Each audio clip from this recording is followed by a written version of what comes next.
These two grown men had never seen the Simpsons. How the fuck's that even happen? We're two grown men on a mission now, so buckle up and just strap in. Like a bat out of hell, I'll be gone when the morning comes. When the night is over, like a bat out of hell, I'll be gone, gone, gone. Like a bat out of hell, I'll be gone. These two grown men had never seen the Simpsons. It's America's barley basket. Welcome to episode 86 of America's Barley Basket. My name is Nathan Volsebuk. Sitting next to me, physically, is Marlin Wells. Hello, Nathan. Hello, Marlin. How are you? I'm here. Bird sound. Man, turning into bird boy over here. Just realized, boy, my glasses need to be cleaned. Oh, yeah? I really need to be cleaned. Really grimed up? Looking like I'm reading my cell phone through a heavy downpour right now. Just, my skin greases have splattered onto my lenses. I don't like skin grease. I don't like those. All sorts of greases. I don't like those words right next to each other. These lenses are translucent. Would that be the word? I can see through them, but not clearly. Okay. Yeah. Because transparent's clear, right? Yeah. I think translucent would be a middle ground of some sort. Yep. Let this go too much longer, we'll have an opaque situation here. No. Can't have a podcast with opaque lenses. Yep. That's rule one. That's what I'm always saying. That's what they tell you about podcasts. We've had a fun weekend. We did. Man. We are, this is... a little peek behind the curtain. This is Monday, so this is being recorded the day before it comes out. Yeah, hot. We've had a full weekend. We sure did. Full being the operative word there. Yeah, we told jokes on Friday. We did. Here in Fargo. Got very full. Yeah, got full of alcohol. Perhaps too full. Yeah, got filled right up. Yeah. Saturday, we watched comedy. We went out and enjoyed being audience members of comedy. Yeah. Got a little full, but not too full. I didn't fill at all. I was feeling filled already. You had the post-fill blues. Yeah, Friday I went a little hard in the paint on Friday. Yeah, I had that Saturday feel. I hadn't had it in a long time. Like, should I puke now and just do it? I hate that feeling. That was a twice a week feeling when I was a young man. Oh, I do not miss that. No, I don't miss it at all. No, Saturday was like the first hangover I've had in literally maybe years. And I was like, oof, this is why I don't do this anymore. And then Sunday we went and we were guests on another podcast. I think we should save that one for the end.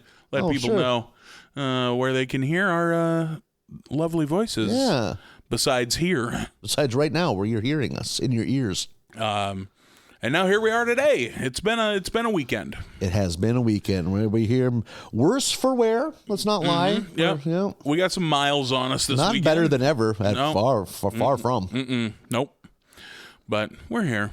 Yep, there we go. We're going to do it. That's the seal of approval. Yeah. We have shown up to work.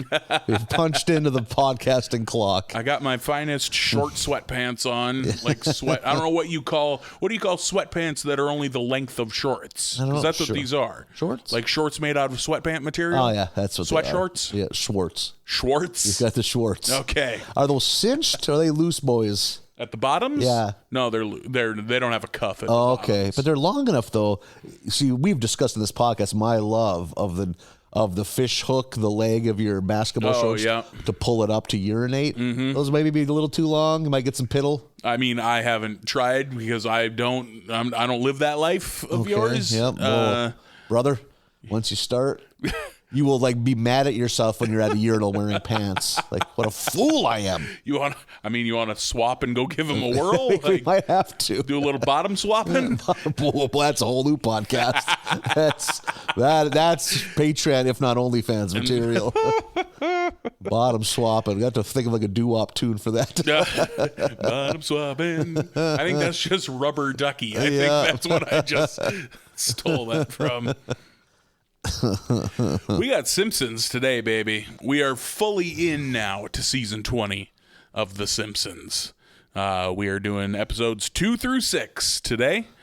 You want to just get into it? Tip our toes in. Let's talk about The Simpsons. We can always just stop.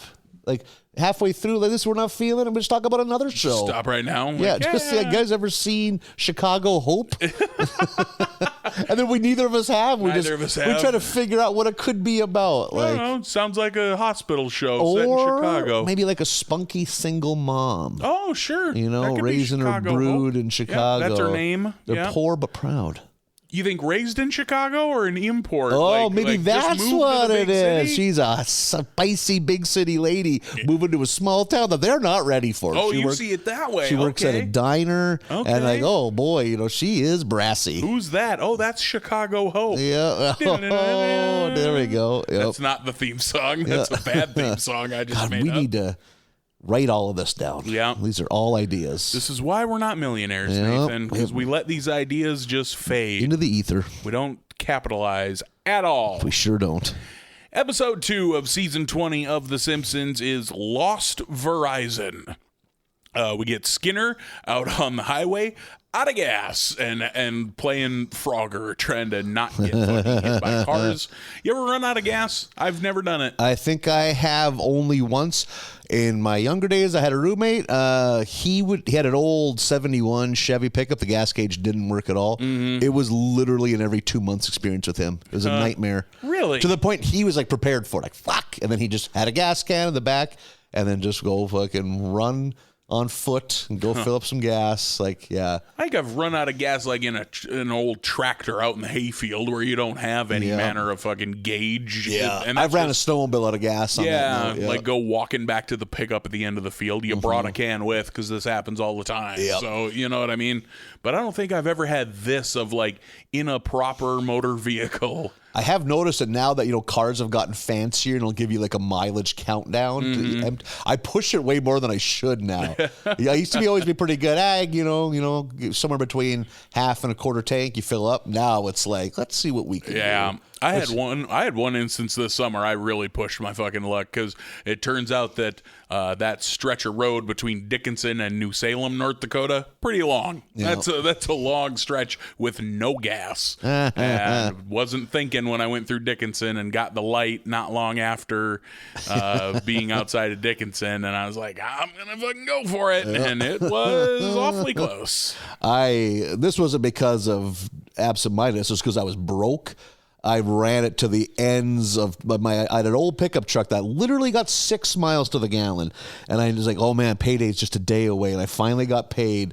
And it was drive a quarter of a mile to go get gas after I had money. And I had one tank run out of gas immediately. I could feel it sort of choking out. So I flipped tanks, which shows how old of a pickup it was. Yeah. Flipped the tank over. I think they had 2 20-gallon tanks on those old Chevys. And it caught enough gas that it like jump-started like Frankenstein's monster. So I was able to lurch it enough to get just perfectly idle and die right at the gas station. Nice. Whew. Think of the time I bought 40 gallons. I remember it was 40 gallons of gas, and I think it came to $44.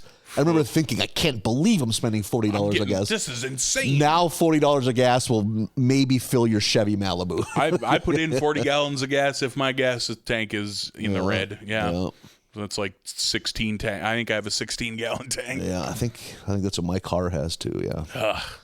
Ludicrous. It is. These gas prices are driving me batty. So Skinner's out of gas, and he's kind of stuck out on the highway dodging traffic. His mom, of course, just sitting in the car, not helping. And we get kind of a cell phone tag thing of all these kids being like, you got to come see this, to come laugh at Skinner. So all the kids are there, except Bart. He's missing out because he doesn't have a cell phone. And he's back at home playing Tea Party with Lisa. And missing out on this good Skinner comedy because he doesn't have a cell phone. I was kind of wondering when the Bart wants a cell phone is going to come, because I was knowing it was culturally we're at that time. And here it is. So he wants one. They're not going to get him one. He starts collecting golf balls for money because I think he finds one. He gets fucking hit with one when he's walking down the street is what happens, and gives it back to Hibbert, who gives him $1. And he's like, oh, wait, I can get money for this? Yeah. Oh, that is the kind of scheme I would have loved. There was a kid by where I grew up that did that. He lived right by the golf course, and he would fish out of like all the sloughs and stuff in the ditch water. That seems like a very wholesome thing, right? To me, like a kid living by the course, collecting balls for money. I would have ate that shit. I loved schemes. I just loved having a chance to get my hands on paper money. Mm-hmm. Paper money was such a forbidden fruit when I was a kid. It was so hard to come by, like finding any kind of gig. How about for you? Were you so far away from your neighbors, or wasn't a chance for some local neighbor to, hey, come pick sticks, or hey, mow something? No, nothing like that. Yeah, no. It was a 75-mile drive. Right, to the next neighbor. And the nearest neighbors, they didn't need help because they got it figured out on their own. Yeah. Everyone figures it out on their own where I'm from. The only time anyone collaborates to help each other out is calf branding season. You go to all the neighbors and they come to yours. Oh, really? Why would that be? Because you need the people for it. Why? You need a couple dozen people so you're not fucking branding cows for a week. Oh, interesting. Really? Mm-hmm. So describe what this process is like. Well, it depends on whose place you went, Nathan. Okay. There's 3 different ways to brand calves. You have our way, which was wrestling. You get a pen of, let's say, 40, and 2-man teams go in there. One grabs a back leg, one grabs a front leg, flips them on their side. Fucking the header kneels down on the neck, and the back guy stretches out the back leg, so you're just holding this fucking calf, and that's when they get their shots and dehorned and branded and anything else that needs done. Castrated usually happens there, and then hell of a day for the calf. Yeah, big day. Very traumatic day for the calf. Big day for everybody. Yep. Before all this, the day before, you've rounded up and gotten them into wherever you're going to do this and sorted off cows from calves. Okay. And then you're kicking them loose, and there they go. That was our way.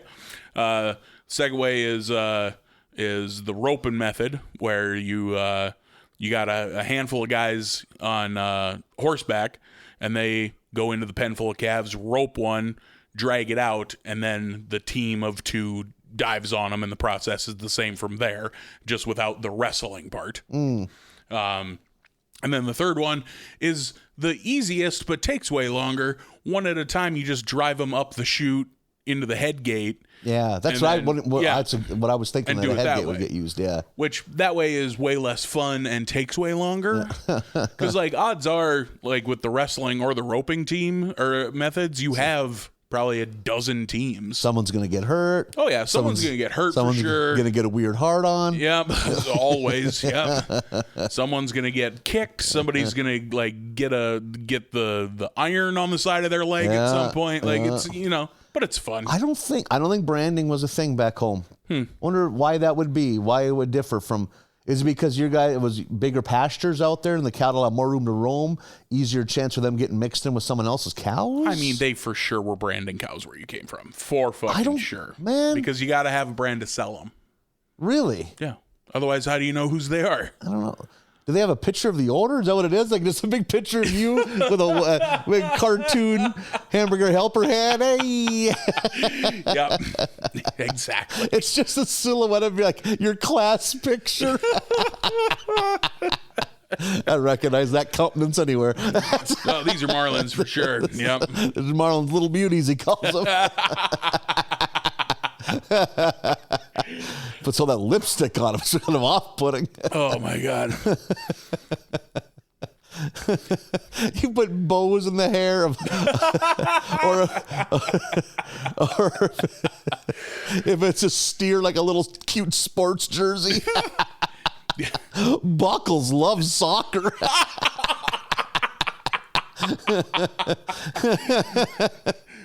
It just puts its hoof on and just slowly deflates a soccer ball. Look at him go. Trying to get one on a skateboard. Boy, Buckles loves soccer. To a clearly unimpressed fucking feedlot guy. It's just another day, man. I don't need the bio of these cows. I tried to train him to hold a Game Boy. You're supposed to be in your son.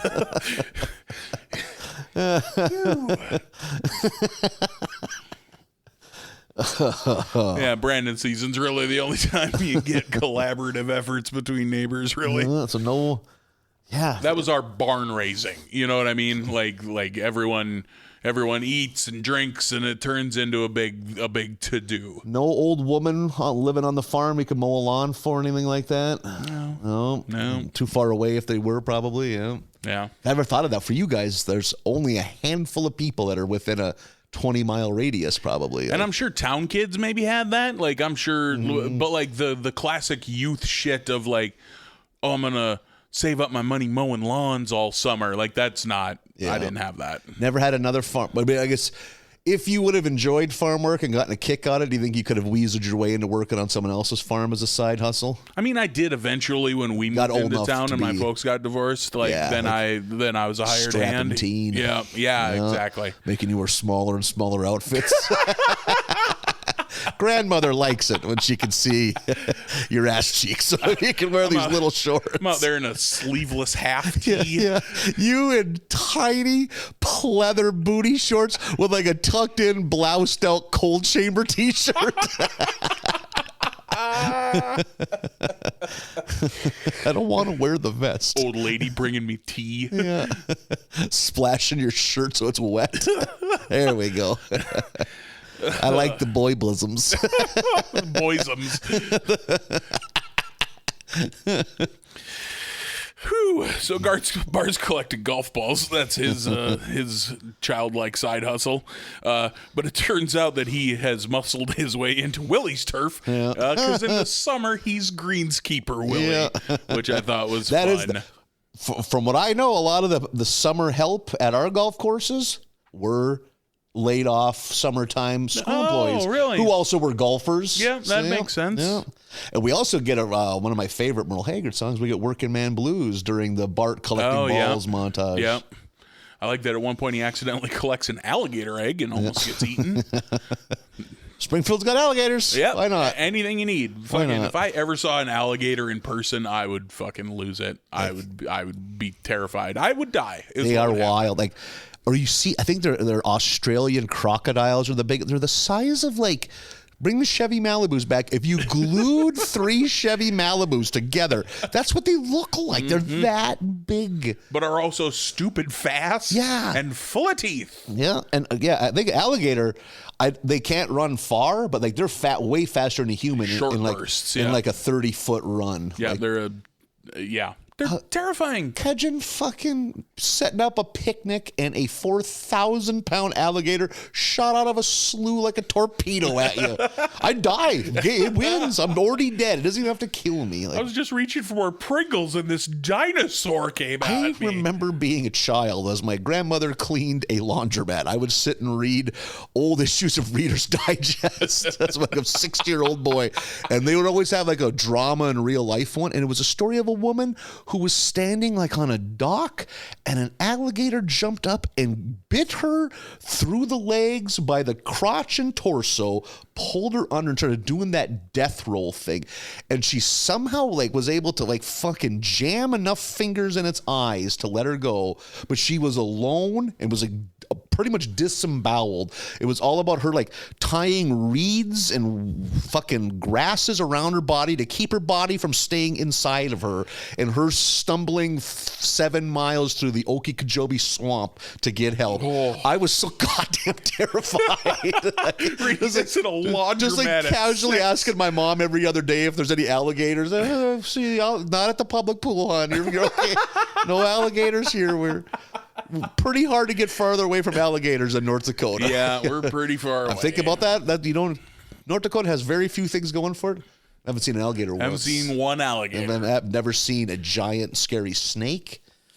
So, yeah. At the same point, I'm such a chicken shit that if a salamander moves a little too quickly, I'll have the same reaction. You could concuss yourself from running the other way. Absolutely. Like, running into like a low-hanging pipe. Yeah, in a real comedy of errors. Just, like, thong. The idea of waking up with like a big salamander on your cheek is like so insane. I'd rather be dead. I'd way rather be dead.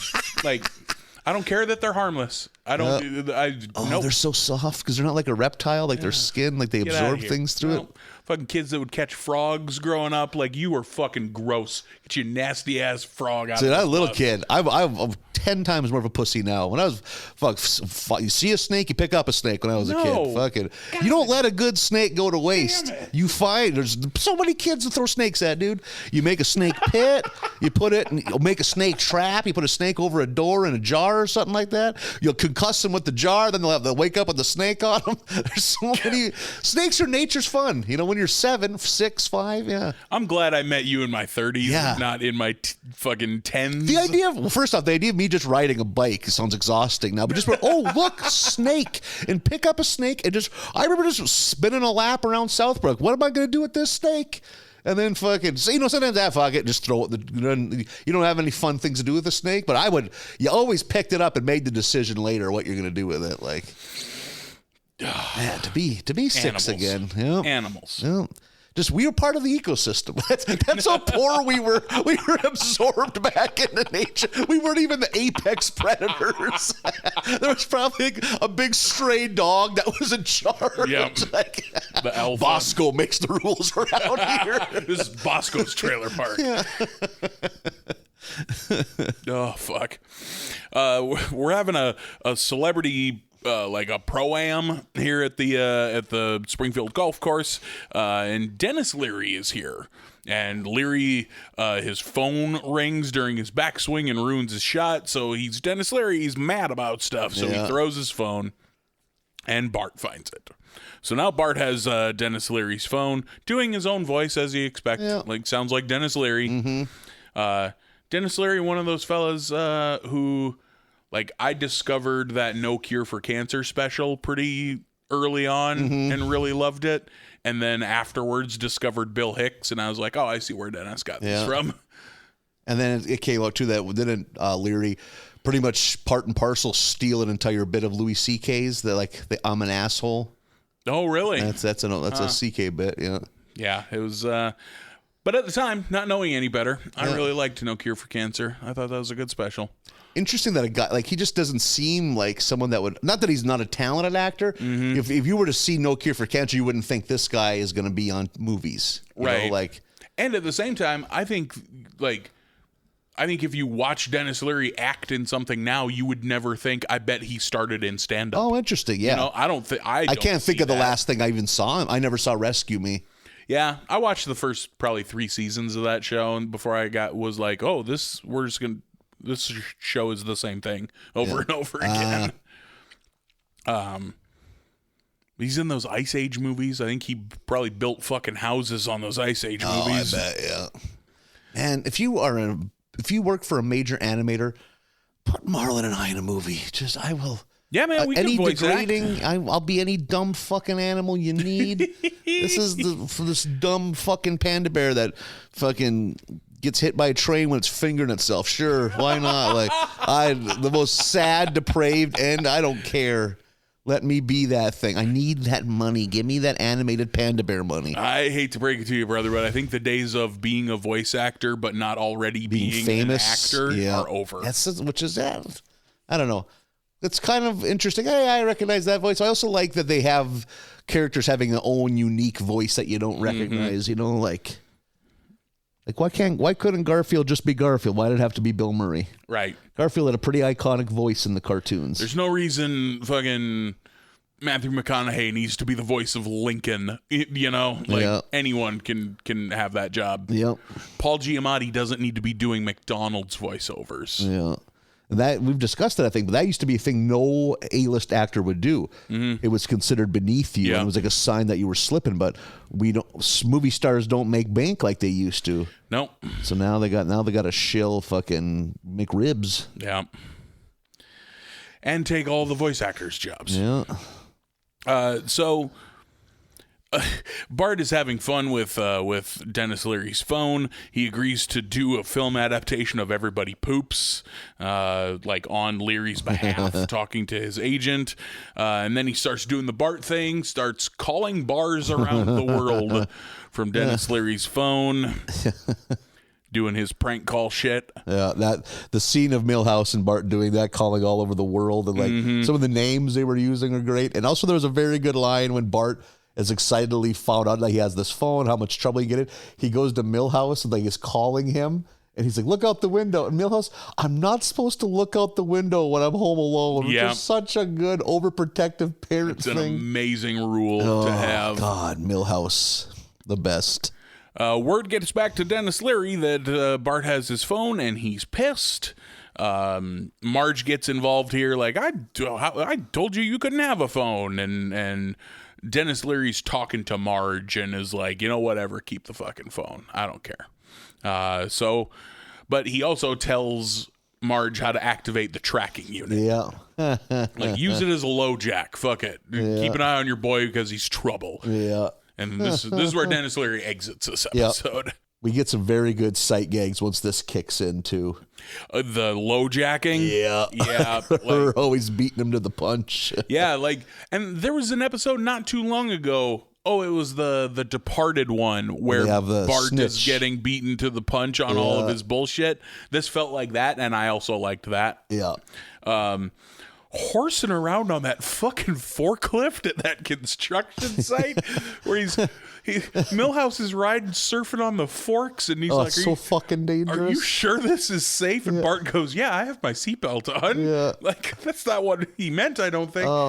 And then doesn't he stop real fast and Milhouse flies off and clangs off a fucking beam? Of an I-beam? Yeah. God, it just does damn that it. Milhouse thump where he lands and doesn't move. It's like, you're not going to get this reference, but it's equivalent to Yamcha being dead in Dragon Ball Z. There's a famous shot of Yamcha being dead, and he's just in this motionless heap laying there that, like, you can find that on napkins and paper towels and t-shirts. We also got the Milhouse in a heap, the episode where he's running excitedly to the Simpsons to tell Bart some good news, and Homer opens the door and just clocks him. Yep. And just Bart picking him up with the forklift was so good too. Yeah, scoops him up and takes him away. And then we get a fun montage of like Bart getting busted being in an R-rated movie and at the horse track and grave robbing. Yeah. That was my favorite. Yeah. That's going pretty hard. Some 10-year-olds doing some grave prank goes. Yeah. Lisa finds out what's going on and tells Bart, because Lisa is not into this spying shit that her parents are doing. Tells Bart. He pulls the chip out of the phone and then ties it to a bird, which then it's funny to see them at their computer screen with the little Bart icon just fucking flying across the map. So they run off. They're going to fucking go bust Bart for whatever he's doing. And now Bart has free run of the house. Yeah. And when he's out back with Milhouse and Nelson grilling Twizzlers, I thought that was very funny. Yeah. And I like the idea too. Like because it's real. Like if I was 10 years old and had the house to myself, I would enjoy it until nightfall. Yep. I would have been I was a scaredy cat when there was people in the house at night, having the house alone at night, terrifying. I was never much of a like scared of the dark type scared, like if I was out walking in the grass, I would be terrified because there's probably a rattlesnake in it. But as far as like being in the house at night, I'm in the house. What are they going to do? Oh, see, that's when the intruders will come. And that's when the aliens, Marlin. Oh, maybe the aliens. And all it was living in the country. If I lived in town, to this day, I could live in the most dangerous neighborhood ever. As soon as that door locks, sleep like a baby. Yep. I'm at my parents' house. I'm still like, fucking ain't no one around. Aliens. Aliens gonna get you. Aliens never stop in apartments. Never. No, they're never probing anyone in an apartment. That's but they just, true. They just want to part them country buns.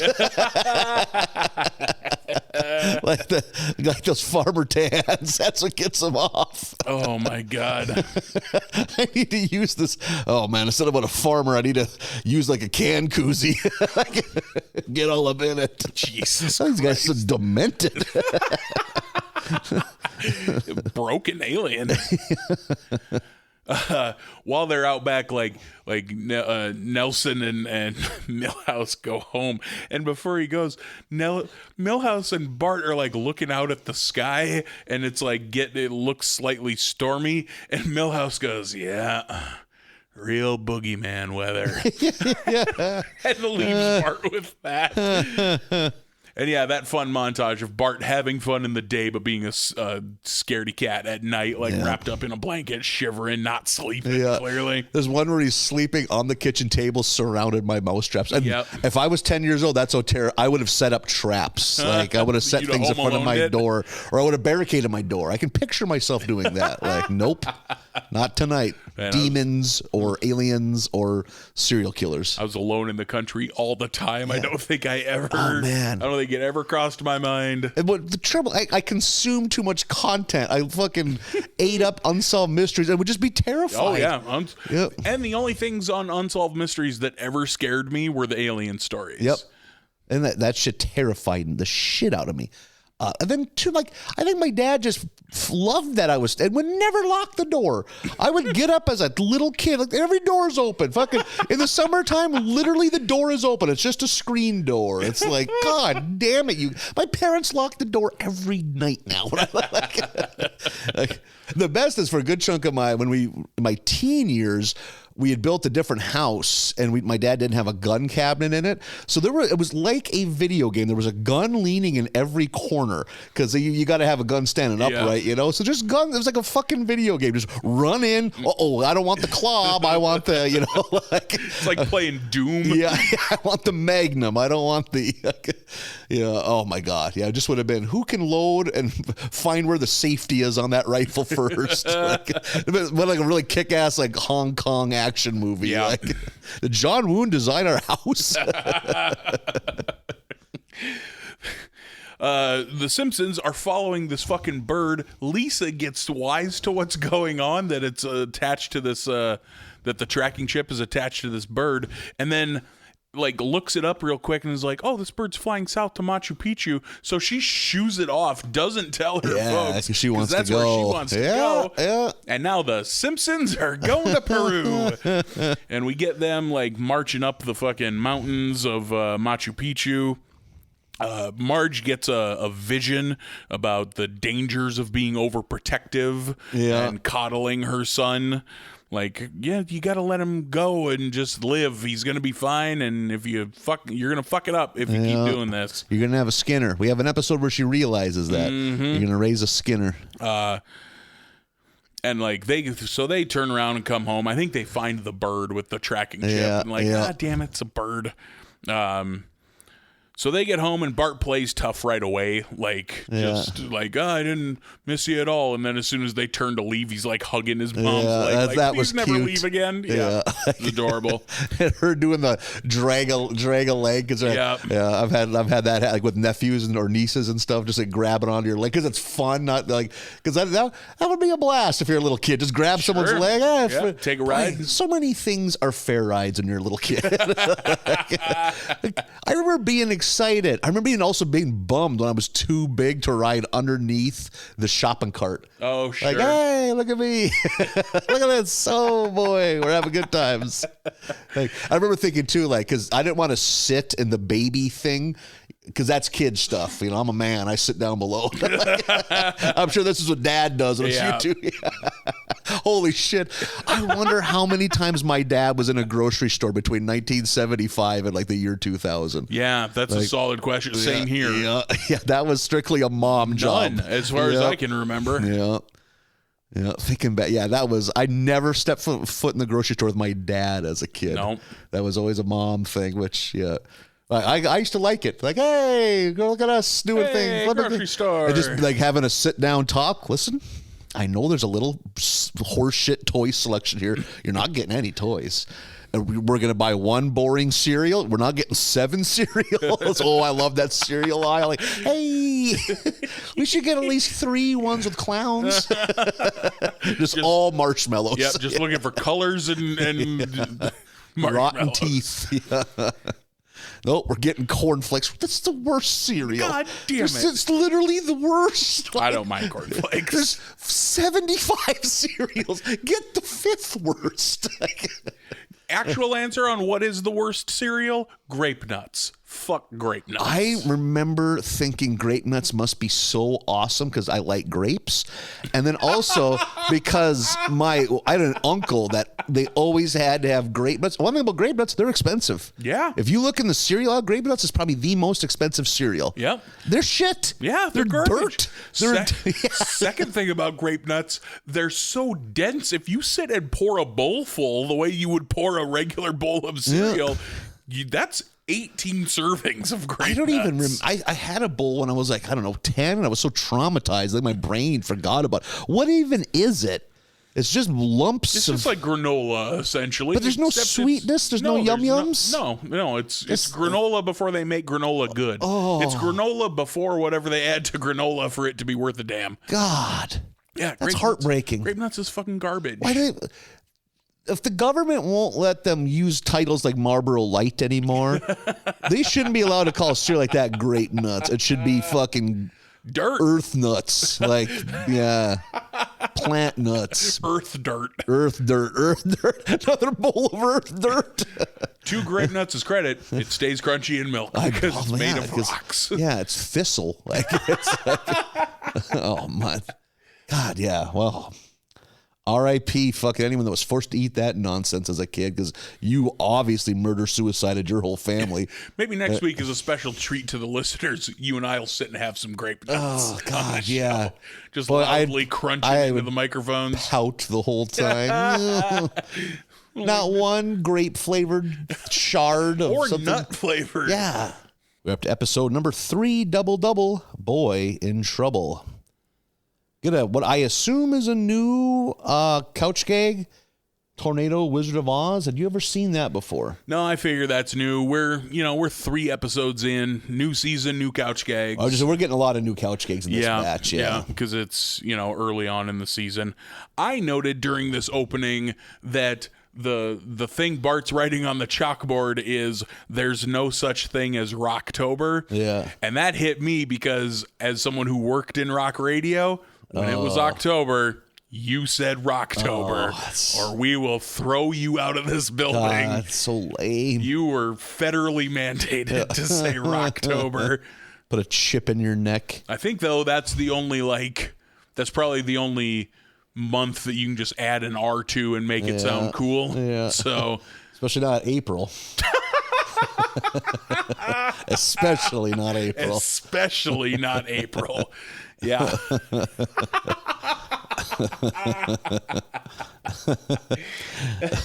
Moving on. Oh, shit. Episode starts with them in the Quickie Mart, which I always enjoy. Quickie Mart family trips. Still weird to me that they grocery shop at Quickie Mart, but okay. Again, it's just like Springfield. Quickie Mart has all you need. Yep, everything you need. But, there are I've seen a couple gas stations that are like that. They're almost like a little mini grocery store. That have a market. I think you see that in bigger cities too. Like, isn't that what a bodega is essentially? Kind of, yeah. Bodega is basically a gas station without gas. Yeah, but with more food. So they're shopping, and Apu talks to Homer. It's like, hey, kind of like buddy here, like we were a long-time customer, let you in on sudden. We have the last lottery ticket on the roll, and he holds it up. It's just one hanging off a cardboard roll. It's like, it's known to be the luckiest in the batch, and Homer's all excited about it. But just as he's about to make the purchase, he hears like some shenanigans going on behind him. It's Bart as I climb to the top of a shelf, and it's like, I think is he going to jump into marshmallows? Yeah, like a cart full of marshmallows. Yeah, which is funny. It might be fun. Yeah, that'd be fun. Boy, sometimes when you're a kid, though, you learn not everything makes a good landing pad. Like snow goes from nothing to solid like that. It doesn't slow you down enough. Like, I've made that mistake a few times as a kid. Unless I'm wrong, I don't think I was ever a kid for jumping off a shit. I don't like heights, so I could see that. I was within reason. If it was too perilous, I would talk a younger, dumber kid into doing it. Like the kid that we had tied the sheets to his arms. And, yeah. Hey, man, we're going to be parasailing in no time. He fucking collapsed his chest. Like, landed chest first. The best way to land on any fall. Like, let your sternum take the brunt. It's built for it. Yeah. Ugh. So Homer goes to try to save him, and he pushes it out of the way, but just in time for Bart to land on him, which is good. I like Bart again. Goes crawling back up. Yeah. And during that time, Lenny swoops in, buys the ticket, and promptly wins. I think it's $50,000. Yeah, it's a significant amount of money. So $50K. I'm gonna say shitty move on Lenny's part. Come on, man. You're Homer's friend. But did he know? Maybe he just came in unaware. I think he did, because the way he says, like, well, I'll take that last ticket, man. You're right. Yep. It's like, come on, Lenny. Yeah. Be a dude. Yeah. So Lenny has this windfall of money. Homer outraged because Bart is such a fucking dick. The beginning of this episode, we haven't got this Bart in a while. Yeah, real shitty Bart. And like the Bart, and then Bart, the Bart that's like mad that they're mad at him, which that's my least favorite Bart. Shoot that Bart out of a cannon.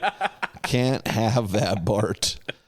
So Homer is very angry at Bart, and Lenny ends up with, since he had all that money, decides to throw a big party for everyone.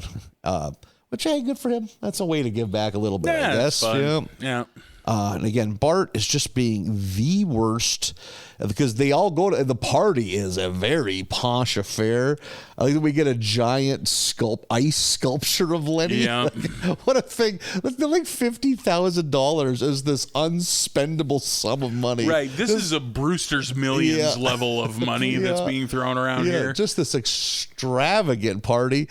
And basically the whole community is there.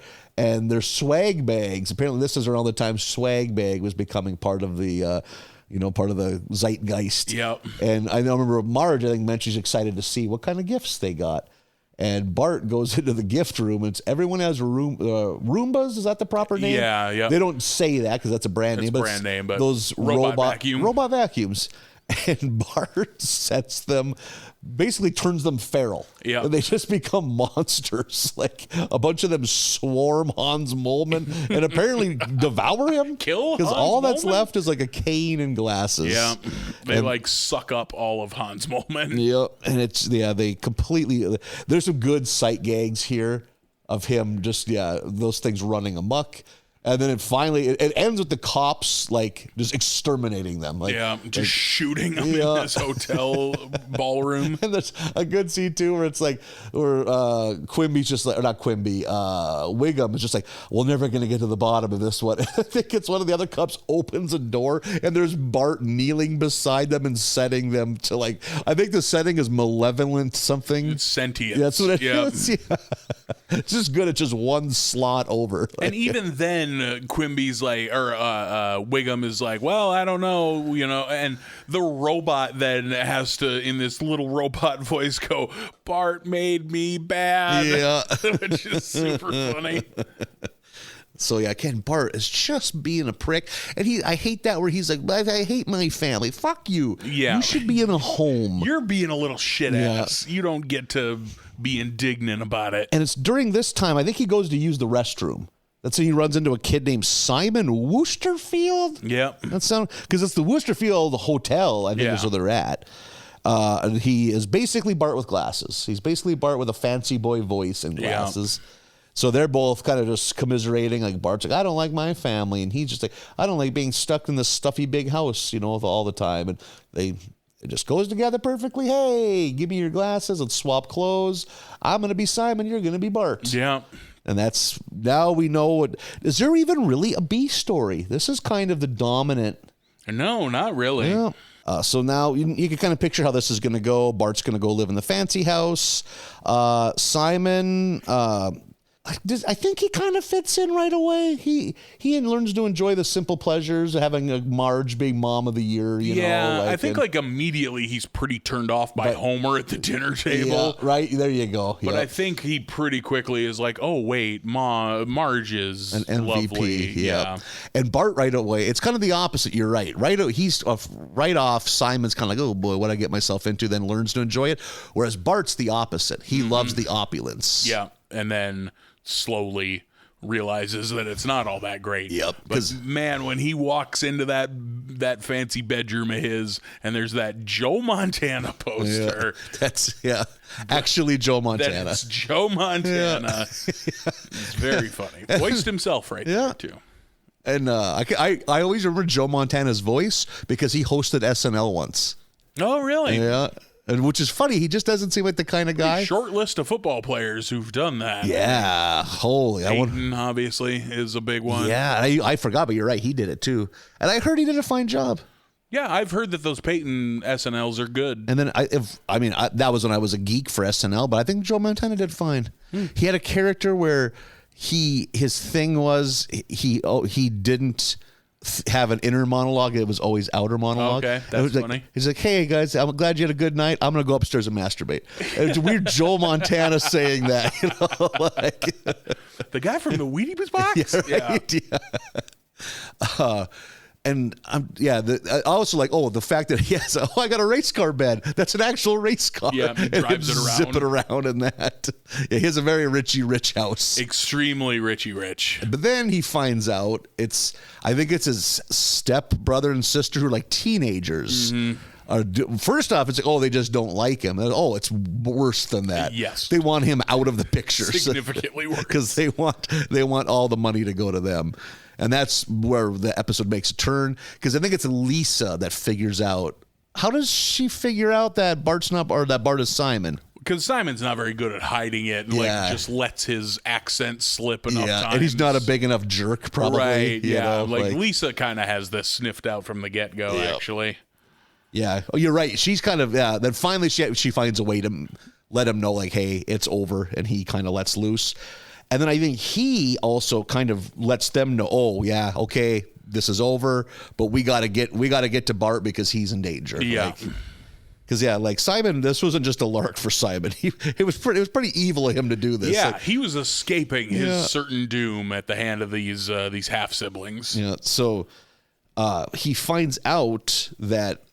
He's like, they could do it any way. They could do it this way. They could do it that way. They could have you push you off of the edge of the ski lodge. And it's like, we're going to Aspen. Yeah. That comes from that fantastic scene of Bart and Burns. Oh, that's what, yes. Yeah. So, the fact that Burns is like on a lower level financially, which is so great. Like you never see Burns like grovel or snivel to anyone, and he's doing it to Bart, who he thinks is Simon. And like when Bart gets knocked over coming out of that room, and we get a good feeble Burns. Yeah. Because Burns can't help him up. Can't help a 10-year-old boy. A 10-year-old child off the ground.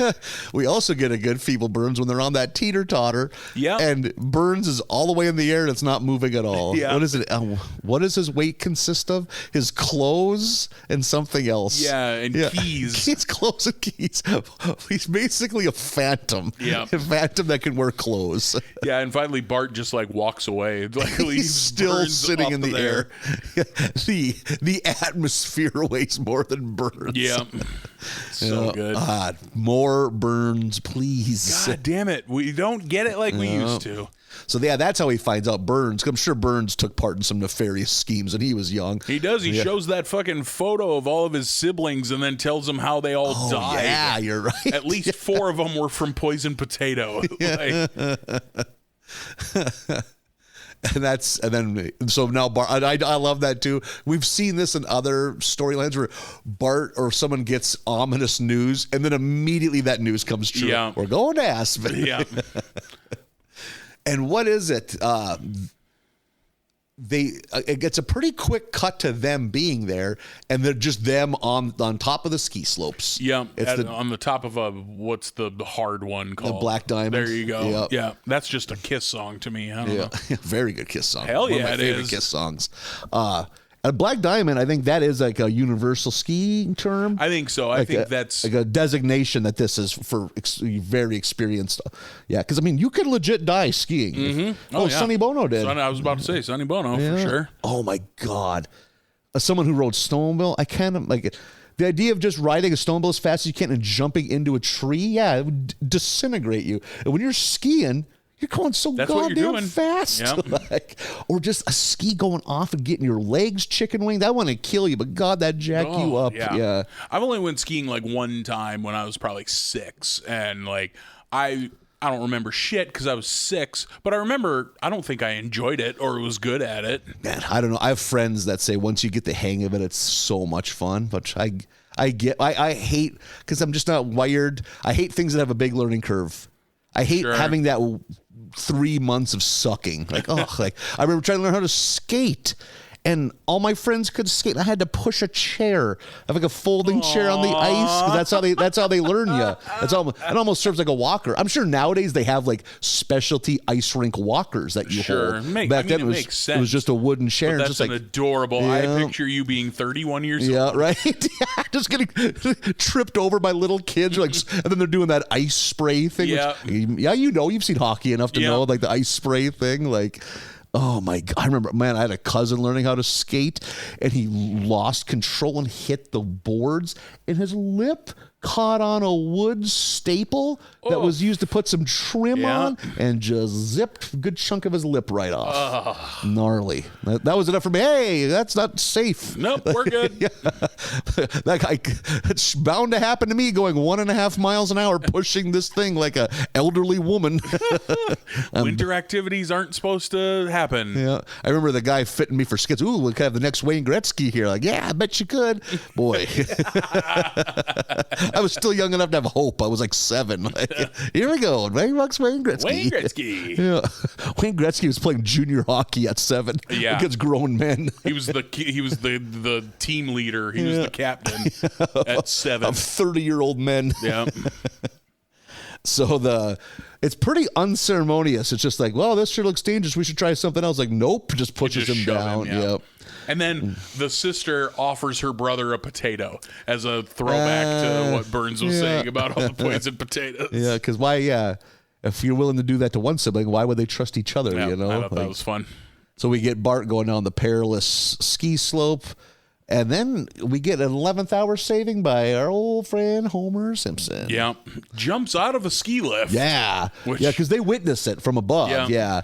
Homer, real MVP in this one. This is kind of a throwback to the Snake River Canyon jump episode. Yeah. He has to prove to Bart how dangerous it is by doing it. Like, every once in a while we get Homer as the MVP. Then he takes a supreme ass kicking. They both kind of do. And then we have the gag too, where it looks like, oh, it's over, and then it just continues again of them going down the side of this. They're going down a cliff. It's not even a mountain. It's like, and they just tumble down in this big cartoon snowball, you know, because that's how cartoons work. Yeah. And then all is well that ends well, as a typical Simpsons ending. I did like that they they land in a hot tub that just slowly melts, and then it's just them in a hot tub. I liked that visual. I thought that was good animation. And then it's like, and then someone like an employee is like, are you staying? Are you a guest of the lodge? No, and they leave. Have to go off the edge and eat shit again. Yeah. Is there someone in the hot tub when they hit it, or maybe the oncoming snowball scares them out? Yeah, I think someone just gets out of it. Yeah. So a lot of good visual gags. A fine episode. Yeah, and in the end, Bart's happy to be home. Like, kind of a whatever ending, but I thought a fun episode. Like, Bart Doppelganger. I like trading places. Why not? This is a lot like the. Like the first, I might take this one a little bit more, enjoy this one a little more than the first one, but they're same level. Like, both fine. Sure. Yeah, totally fine. No, like, great laugh out loud, heavy gags, but fine. No, I was, totally fine. Totally fine episode. Totally fine. Look at us with our hot takes. Yeah. Totally fine. Episode number 4 is Treehouse of Horror 19. Always a fun milestone to reach early on in the seasons. We get a good, what I thought was a good, fun political joke here to lead off, because we always get some manner of lead in on the Treehouse, and it's Homer voting on Election Day 08, Obama-McCain. I like that Homer walks up to the registration thing and says, "I'd like to vote for anything that takes money away from our parks and libraries." Because I think that's exactly what kind of voter Homer is. Yeah. And then there's a fun gag. He goes in and the voting machine is rigged. Like he presses Obama and it says 1 vote for McCain. And he pushes Obama again, 2 votes for McCain. And then he's going to go tell people, hey, this thing's rigged. And the machine eats him. Yeah. And that was a fun horror visual from outside. Just the curtain with the grinding in there. And then you just see the blood pool creep out from outside under the booth. That was fun. You have cast 5 votes for John McCain. You know the drill. We get 3 of these. First one, untitled robot parody. We get Bart out buying Christmas presents. It's weird that we have a Halloween episode and then it's Christmas presents that we're buying. That threw me off pretty immediately. He goes into that like discount kind of bargain bin toy store, and one of the gifts he picks up that he's considering is somber string instead of silly string. With a kid hanging themselves. With a kid hanging himself on the label. That was fun. He needs a present for Lisa. He finds a Malibu Stacy car, a pink convertible Malibu Stacy car, but it's a Transformer or whatever non-licensed. Non-Transformer, non-GoBot. Yeah. And then so he gives it to Lisa. Lisa's super happy, and so she has this now. And it's one of these, like, the car then turns other machines into Transformers. So like her lamp and her clock and her radio are all Transformers now. And so are a bunch of the appliances downstairs. And then we get a robot fight. This leads where this leads. Yeah. And the scene that killed me laughing when Homer gets in his car to drive to work and it turns into a Transformer with him still in it, and you just hear him like screaming in there the whole time, just like, oh god. That's really funny to me, the idea. And I'm sure that's probably been done by fucking Family Guy or Robot Chicken or something. The idea of car transforms while person is still inside is pretty funny. The earlier on too, I don't know, this is a dumb gag or a quick gag that I liked. I think it's Homer sitting at the kitchen table during breakfast reading the paper, and the headline of the paper is "Christmas Occurs." That's such a good. Sure did, all right. Sure did. Yesterday was Christmas. Moving on. Yeah, that's very funny.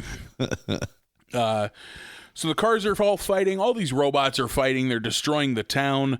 And then Marge scolds them about, like, what are you even fighting about? And neither of them know. Neither of them have a satisfactory answer. Like, oh, no, we've just always fought. Yeah. And then Marge says something along the lines of, if you set aside your differences, you could be powerful enough to just enslave humanity. So that's what they do. Yeah. The robots take over the world, and this ends with them playing foosball, but with the humans, which is a funny gag. Yeah. They're all tied to sticks in the town square, and they're spinning them around. It was fine. Yeah. It's not horror. Yep. Good point. There's a little violence, but not enough to. This was one where I thought like you of like, this shouldn't be here.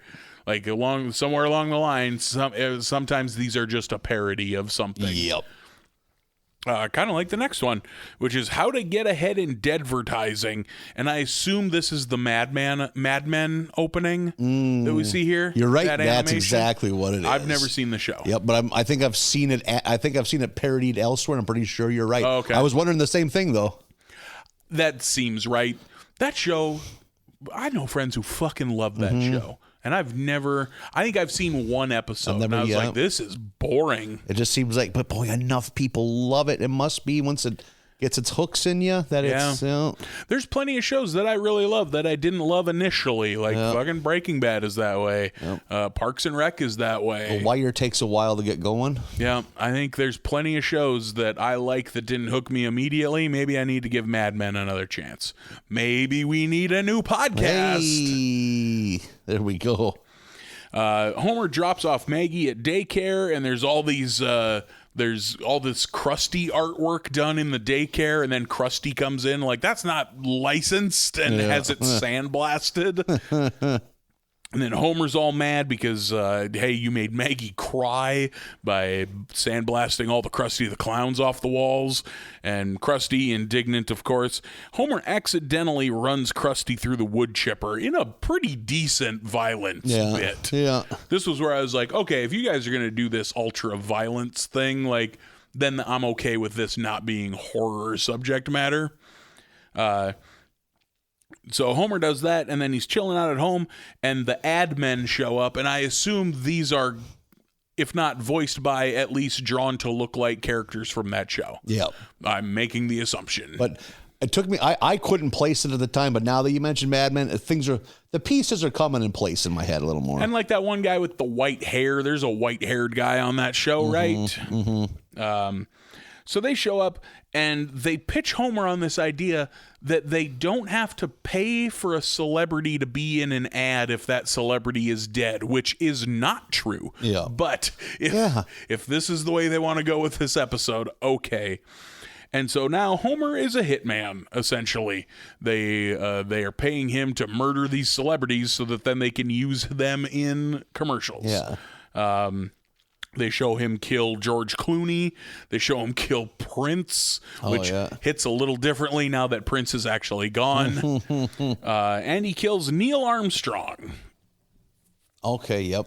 And then they show Homer in like a Times Square with all these celebrities on big billboards advertising real nothing shit. Yeah. And then we cut this episode, or this part of this episode, this story of the three, it really swings all over the place because now we're in heaven where the celebrities are pissed that their likenesses are being used this way, and they posse up. It's like, it's the three we've seen so far, and Krusty and John Wayne. Like, you see a couple others sprinkled out here and there. You get like Lincoln and Washington are both there, and they posse up and go kill all the fucking townspeople. They just like ride horses out of heaven like the end times. I'm just going to say, like, out of Revelations. Yeah, and murder Homer and the townsfolk. And then they're like, well, we did our job, and they're headed back to heaven, but Homer's already there and locks the door, so he locks them out of heaven. Yeah. And then it's just him and Lincoln's like patting Homer on the ass, like, let's go check out the hot tub. Like Ghost Lincoln is going to bang Ghost Homer. Real weird weird episode. Can't say that I really enjoyed it, but it was, it was strange for sure. I'll give it strange. I think the third of this is my favorite. I think so too, and I don't have any idea about the source material. Oh, interesting. Fucking really? None. I've never seen a Charlie Brown special no of any kidding. sort. The pumpkin, the tree, the fucking none of them. Yeah, they put them on the networks, man. They were on CBS. I never saw them. Yeah. But this one it's the Grand Pumpkin Milhouse, which was fun. I recognize the music and I recognize the dog sleeping on the roof. Like, I get just enough of it to where I enjoyed this one quite a bit. I like that Milhouse and Lisa are talking, and then you hear the Charlie Brown adult noise, the wah, wah, wah, wah, wah. And it's Marge with a trombone and a mute cup in the end of it. I'm just practicing my trombone. Wah, wah, wah, wah. Like, that was super funny. Yeah. Milhouse believes that the Grand Pumpkin is going to like come and, I don't know, be the Halloween mascot Santa. God. I don't know what. I don't know precisely what he's looking for basically here. Like Santa. Sure. Yeah. Halloween gifts. Santa. Yeah. And like with Linus, it was always like, if you are pure of heart and you truly believe, that's when he will come. Oh, is that He wants the most like earnest pumpkin patch, because that's what Linus is always priding himself in finding, like the most earnest. Like, this is not commercialized in any way. This is the most pure pumpkin patch. Really? Surely the Great Pumpkin. Oh, no idea. I didn't even know that was that kid's name. No shit. That's the kid with the blanket. Yeah. There's Blanket Kid, Dirty Kid, Charlie Brown, and Football Girl. Yeah. Like, those are who I think the peanuts sounds are. like a fucking off-market Vietnamese T-shirt with all the Charlie Brown characters on it. Football girl. It sounds like a Great Value Guardians of the Galaxy reboot. Like some gas station action figures. Protectors of the universe. Look, kids, I got you a football girl. Yay, football girl. That's Lucy. Who? If you say so. But the Grand Pumpkin does show up after the kids beat up Milhouse because he believes in this silly pumpkin myth, and so they all leave and they're having some kind of dance or party at the school. But the Grand Pumpkin shows up, and because Milhouse cries and the tears, yeah, and the tears bring the pumpkin to life, and he's all excited and gives him some pumpkin bread, and the Grand Pumpkin eats it. And he's like, "Ooh, bread just for pumpkins." And Milhouse is like, actually, it's bread made from pumpkins. And the Grand Pumpkin violently throws up in the pumpkin patch, which is fun, and then eats Milhouse. Yeah. And now is this monster. Yeah. Which I was thinking, too, this is some animation they couldn't have pulled off 12 seasons ago. You should tell the animation's taking a step up. Yeah, it's very good. And I think they do a good job of making it look like the Peanuts. Yep. You know, the backgrounds and everything. I have it noted here. They really captured the feel of those Peanuts TV specials. And the way the characters walk, because they walk all dumb like that. There's just they don't have knees. It's just little. Exactly, yep. It's very good animation in this episode. There's a great line by Ralphie where he just goes, "Your God is wrong." Great Pumpkin or Grand Pumpkin, sorry, comes around, sees Homer carving up jack-o'-lanterns and eats Homer. Yeah. He's just a terror. There's this. I wish I had written down a little more context for this note, but it just says all pumpkins are racist. Yeah. That's at the school party. He says something and someone calls him out on it, and he's like, "Well, all pumpkins are racist." Yeah, what about these yellow pumpkins? Those aren't real pumpkins. Yeah. And Nelson is like, "That's racist." Yeah. And later he says, the Grand Pumpkin goes, "Pumpkin segregation forever." As it dies. Yeah. Yep. That was very funny. Yeah. What about the yellow pumpkins? Those aren't real pumpkins. All pumpkins are racist. Fuck, that was funny. Lisa, while the pumpkin is on its tear, Lisa kind of figures out how to do this, and she makes up a quick myth about Tom the turkey, a giant Thanksgiving turkey who protects the spirit of Thanksgiving in the same way the Grand Pumpkin does with Halloween. And Milhouse immediately believes in him, and then it comes crashing through the door this turkey with a pilgrim hat and not a blunderbuss, but a cornucopia horn thing. Yeah. And so the turkey and the pumpkin fight, and the turkey kills him, and those are his dying words: pumpkin segregation forever. Jesus Christ. Yeah. And then it just goes the same way, because immediately the turkey finds out what they do to turkeys on Thanksgiving and starts killing the children. Yeah. And then we get a little send away from Marge being like, "Happy Halloween, everybody. And if you think we trampled on a timeless classic, feel free to send us letters," or whatever she says. And that's the end of it. Yeah. I did enjoy that last one. That last one, even having no reverence for the Peanuts, I really liked that one. Yeah, it was violent. Yeah, it was violent. Some major characters got eaten. Yeah, plenty of them. That was for me the highlight of these three. Yep. By far. Yeah, big time. The first two are so forgettable. I was like, I watched these 36 hours ago, and I'm zoning out thinking about them already. Yeah, I like Transformers stuff, but even that didn't do anything for me. And I did appreciate the violence of the Ad Men one. Yeah. When fucking Krusty goes through that wood chipper, there's pieces and sludge. Oof. Clown Sludge. Clown Sludge. That's a good band name. So we're up to episode 5, Dangerous Curves. Starts with the Simpson family stuck in traffic, where we get to hear Bill and Marty. When was the last time we got Bill and Marty with their Zoo Crew morning radio show? Long time. Holy, it's been a minute. And Christ, what they're doing on the radio.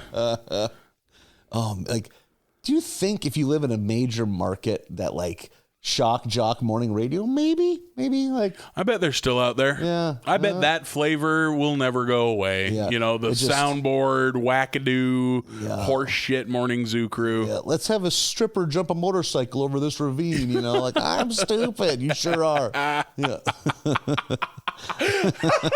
what a thing for children to hear as they're going to school in the morning, like we're going to shoot fucking Omaha's ugliest prostitute out of a cannon into a pile of manure so she can get fake tits. And a fart sound effect and going to commercial. Yeah, that's funny. Yeah. I'm stupid. You sure are. I like that that's what you think radio should be.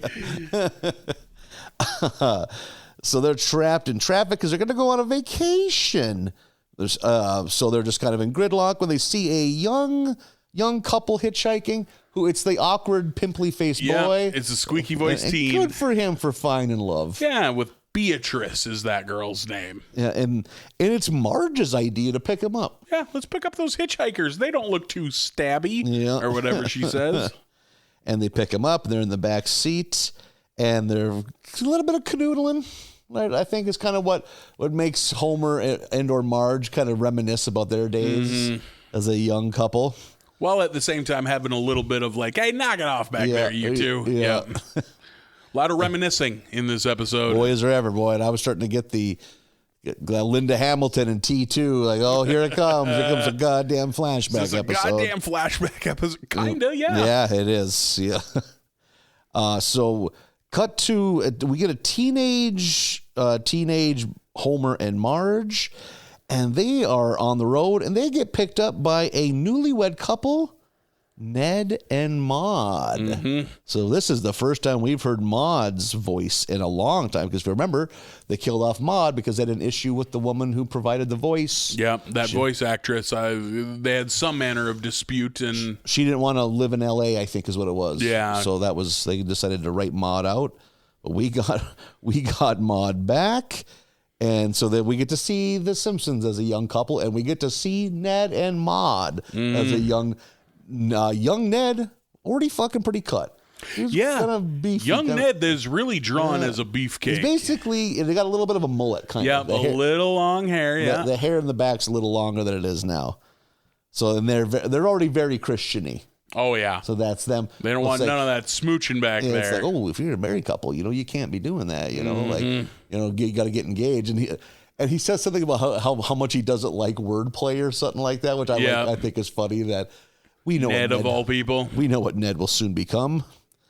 And then, so there's a lot of jumping back and forth and timelines in this. There's like 3 different timelines running.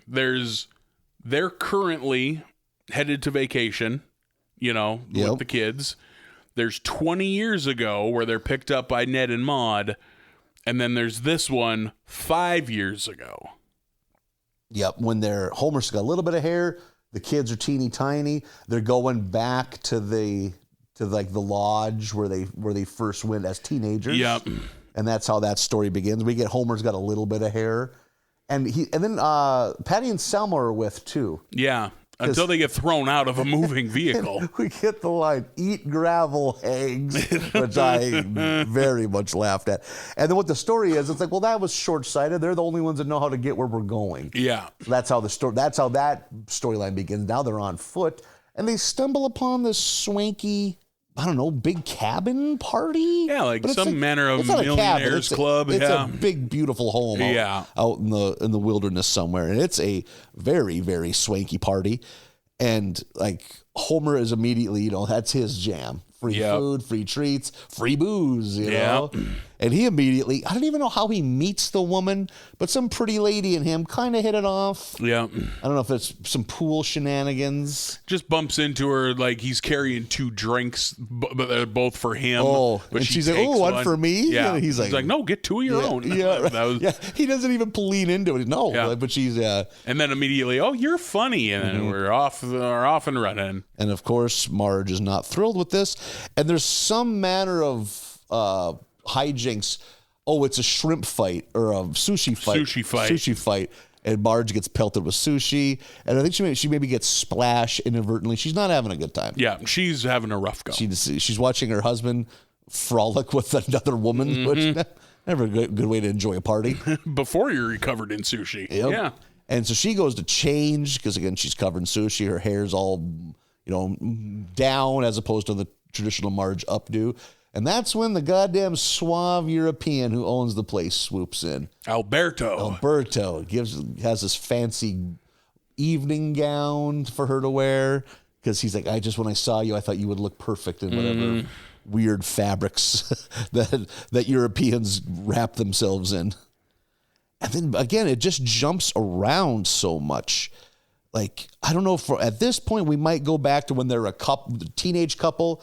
And that's when Ned and Maude make sure that they get separate rooms. Yeah. I like that they're on each side of Ned and Maude. Yeah, too. that Ned and Maude's room is between their rooms. Yeah. And we get a good scene, too, where, like, they are in the woods, like with, like, walkie-talkies. And she has a super soaker. What is it full of? Ice water, Ice I think. water, Yeah. that's what it is. Yeah. To keep them. Yeah, so they're just doing everything they can to make sure that those two don't go all the way. Earlier in the Bart Doppelganger episode, Bart had a super soaker full of cat piss, which I immediately was like, that sounds like a Nathan shenanigan. Jesus. Cat piss reeks. Yeah. Cat piss is like a weapon. Also, think of how you would have to collect that. Yeah, right? Like, what a nightmare. That is a labor of love. You have a vendetta. It's a labor of spite. Yep. You're angry at somebody. So she is obviously furious about how Homer's operating. So I think he decides to take her. Does he have like a helicopter or like a glider? It's a glider. Yeah. And so she, against her own better judgment, goes on a glide with Alberto, and he is trying to woo her. And he's like, what does he say? Ooh, here's discount lodgings. Like real romantic. And takes it in for a landing real quick. Yeah. Oh, here we are, discount lodgings. So they're gonna get a. This is one of the. And we've seen Marge get swayed by other men. It's about as much as she's ever been swayed, probably. So she gets a cabin, and so does a very, very drunk Homer and whatever her name is, Sylvia. Very drunk, and they're gonna get a cabin. Homer is so drunk he doesn't even seem to know what's really going on. Mm-hmm. And then we get. I think they're in Alberto's cabin. He's like massaging her back, and she's kind of tense about the whole thing. And she hears Homer, I believe. He hears her and goes knocking on the door. Oh, that's what it is. And that's when Marge stuffs him in that chest. Yeah. And they're like, yeah, I got us a cabin. We have to get this chest out of here.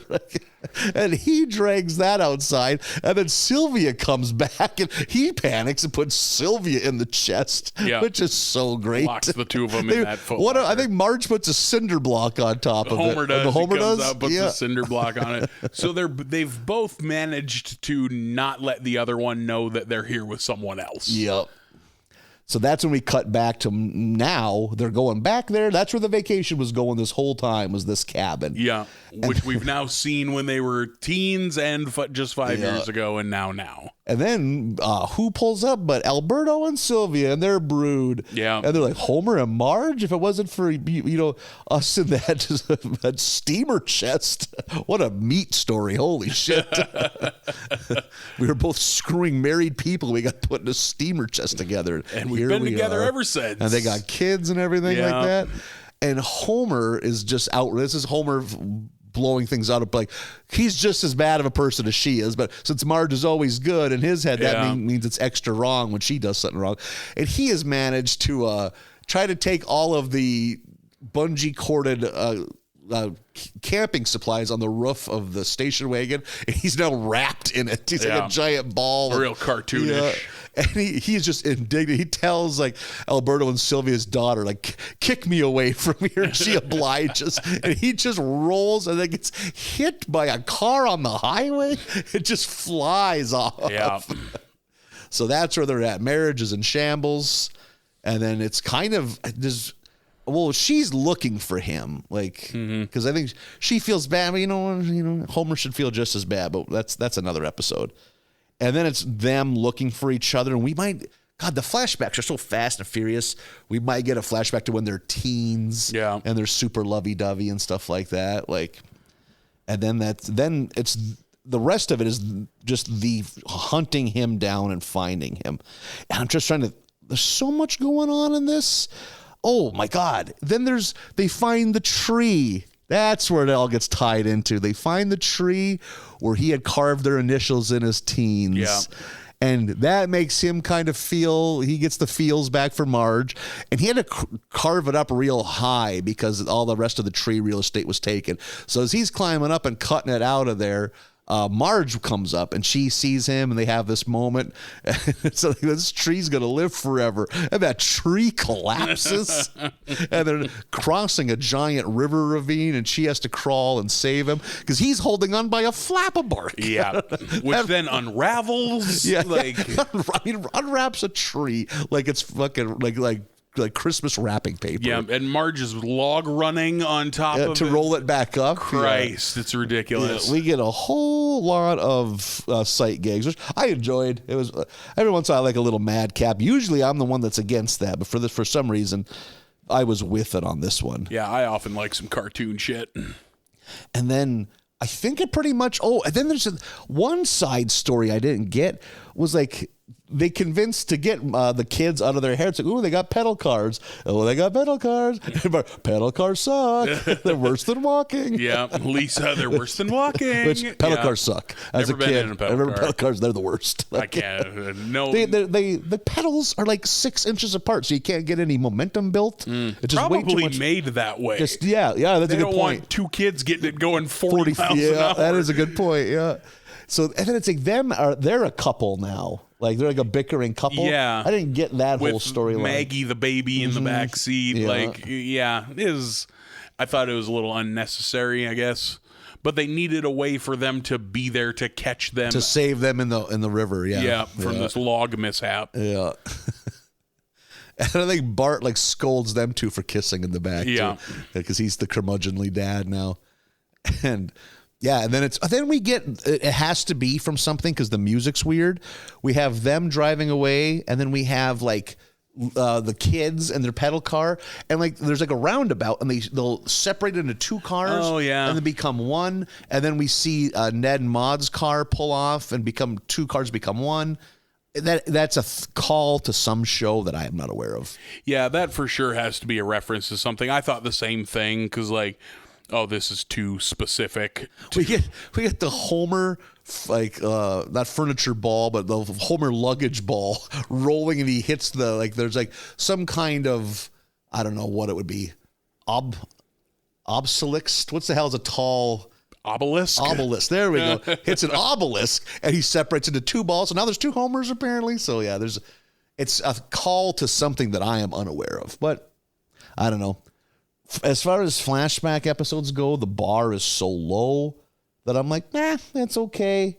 There's a couple decent. I liked young Ned and Maud. I just like Maud being back. Yeah, that was a nice very touch. cool. Yeah. I don't like this episode. Yeah, I can see. Yeah.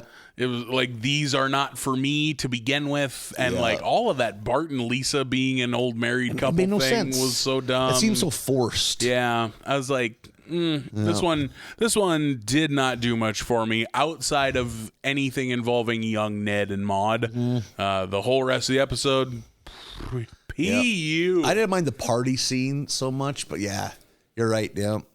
Not for me. You take Ned and Maud out of there, ooh. You gotta fucking. That's a stink. That's a stinker of a level we haven't had in a while. Yeah.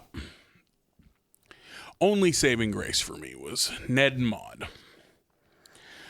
Let's see if we end on a high note. We got episode number 6, Homer and Lisa exchange crosswords. Good title. Good title. Real good title. Another new couch gag. What'd we get this time? I didn't write it down. Oh my God. Is this the one? Oh, is this the Mount Vesuvius one? Yes, I think you're right. Yep. Last episode was the cuckoo clocks. Yeah. That was fun.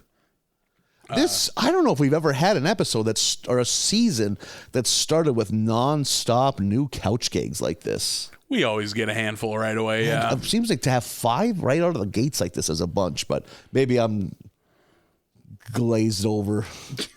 The lust is gone. The thrill is gone from couch gagging. I'm waiting for... couch gagging, another good porno name. Mm-hmm. Yep, don't Google that at work. Yep. Use that remote IP. You'll for sure get results on that one. Trust me. Right off the bat, I have written down lemonade stands are only on television. Oh, no. No, I've never seen. You see them in my neighborhood. This idyllic child's lemonade stand. Brother, I had one. Oh, did you? Yeah. Really? I think I made about $3.50 or $4, and I was so amazed. I remember just thinking, this is untold amounts of wealth. And then in the neighborhood, the girl that lived in the trailer house next to me, it started a club. I was like, oh, I like clubs. I want to be in a club. And I was like, well, how much is it? She said, well, there's dues. I was like, well, how much are dues? She's like, well, how much did you make off of your lemonade stand? It's like $4.75. Yep, them are the dues. Like, okay. Oh, man. And then, like, I kept waiting for all this fun club stuff to happen. The finally, it's like, when are we going to do club stuff? Oh, we just went to Dairy Queen with your money. And I was just like, I am going to start you on fire. I remember being so outraged. And I did not have parents that were going to go over there. Like that's like, well, sucks to suck, you know. Well, what'd we learn? Yeah, right. Yeah. That's, to me, it's crazy. Nowadays, parents would go over there. Oh, for sure. Yeah. I don't even know what's wrong for them to do it. That might be the right thing to do. I can go either way, honestly. Yep, yeah. I can too. Yep. It's like, maybe that life lesson was worth $4.25. Yeah, like part of me is like, hey, that's a $4 lesson that you clearly still remember to this day.